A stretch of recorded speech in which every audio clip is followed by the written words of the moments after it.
אז מה הופך רבעון טוב לרבעון פנומנלי? היום אנחנו הולכים לצלול בדיוק לתוך זה, לפרק את המספרים ואת המהלכים שהקפיצו את ג'ילת טלקום גלובל לרבעון C.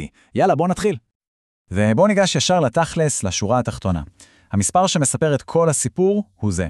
1.1 מיליון דולר. זה הרווח הנקי ברבעון אחד, וזאת בעצם נקודת הפתיחה שלנו לסיפור ההצלחה שאנחנו מנתחים פה. אבל אתם יודעים, מספר בפני עצמו הוא רק מספר. הסיפור האמיתי מתחיל כששמים אותו בהקשר. ופה תראו את ההשוואה.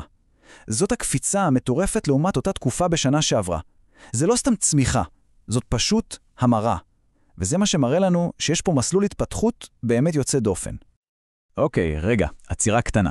לפני שממשיכים, חשוב להבין מונח אחד קריטי, non-gap.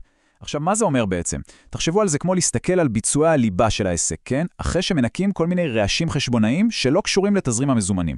זה בעצם מראה לנו את הכוח האמיתי הנקי של המנוע העסקי. וכאן הסיפור נהיה אפילו יותר מעניין, כי אם מסתכלים על הרווח הזה, ה-non-gap, הוא עומד על 2 מיליון דולר. וזה פשוט מחזק את התמונה הכוללת של הצלחה שהיא באמת פנומנלית. טוב, אז המספרים האלה אין ספק מרשימים מאוד, אבל הם בסופו של דבר רק התוצאה הסופית. השאלה שבאמת מעניינת היא, מה קרה מאחורי הקלעים? מהם המנועים שהובילו לתוצאה המדהימה הזאת? בואו נפרק את זה. אז המנוע הראשון, ואולי אתם יודעים, המפתיע מכולם, זאת חטיבת ה-ISP של החברה. זה הסיפור על איך צמיחה שהייתה די שקטה פתאום התפוצצה. תראו רגע את המספר הזה. צמיחה של יותר מ-700% ברווח של חטיבת ה-ISP. אם משווים את זה לרבעון המקביל בשנה שעברה. זאת לא צמיחה, זאת פשוט התפוצצות. אוקיי, אז איך דבר כזה קורה? מה עומד מאחורי המספר הזה? ובכן, המהלך האסטרטגי שהוא פשוט גאוני, זאת עסקת בזק. בואו נבין מה קרה שם.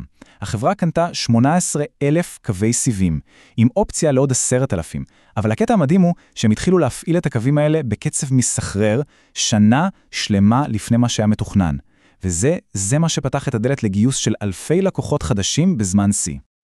אבל הסיפור המטורף הזה של חטיבת ה-ISP הוא רק חלק מהתמונה. בואו נדבר על מנוע הצמיחה השני, שהוא בעצם הבסיס הוותיק והסופר יציב של החברה, המגזר הממשלתי והביטחוני. והגרף הזה פשוט ממחיש את הנקודה בצורה מושלמת. תראו את הדומיננטיות. המגזר הממשלתי והביטחוני, ובכן, הוא רוב מוחלט של הכנסות החברה. 61% זה הנתח העיקרי. וכדי להבין את סדר הגודל, את המשקל של המגזר הזה, הנה המספר. כמעט 12 מיליון דולר, הכנסות, ברבעון אחד. זה עוגן פיננסי אדיר שמייצב את כל הספינה, מה שנקרא. אבל הדבר המעניין פה הוא שהליבה הזאת היא לא רק יציבה, היא גם צומחת ובגדול. אנחנו רואים פה קפיצה של כמעט 30% לעומת השנה שעברה, זה אומר משהו חשוב. העסק המסורתי, הלחם והחמה של החברה, חזק מתמיד. טוב, אז ברור שצמיחה כל כך מהירה דורשת דלק. דלק פיננסי. אז נשאלת השאלה, איך גילת מימנה את כל המהלכים הגדולים האלה? כאן נכנסת לתמונה אסטרטגיה פיננסית שהיא תאמת חכמה במיוחד. הם עשו בעצם שני מהלכים מרכזיים. המהלך הראשון היה גיוס חוב מוצלח, הנפקת אג"ח, שפשוט הבטיח מימון יציב. והשני, וזה אולי יותר מעניין, הנפקה פרטית לגופים מוסדיים גדולים.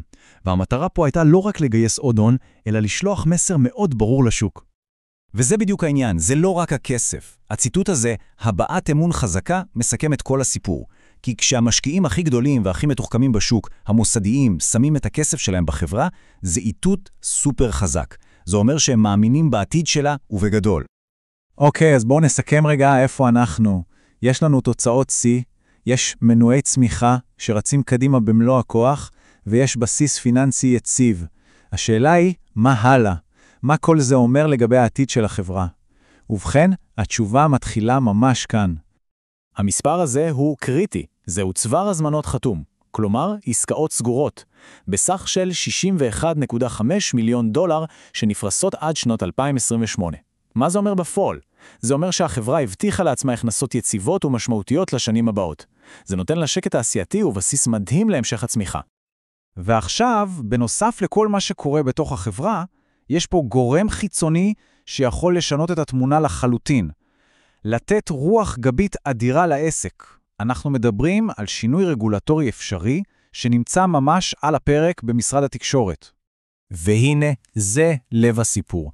תראו את ההבדל. משרד התקשורת מציע להוריד את המחיר הסיטונאי שחברות כמו גילת משלמות לבזק על השימוש בתשתית שלה מ-88 שקלים לכ-49 שקלים.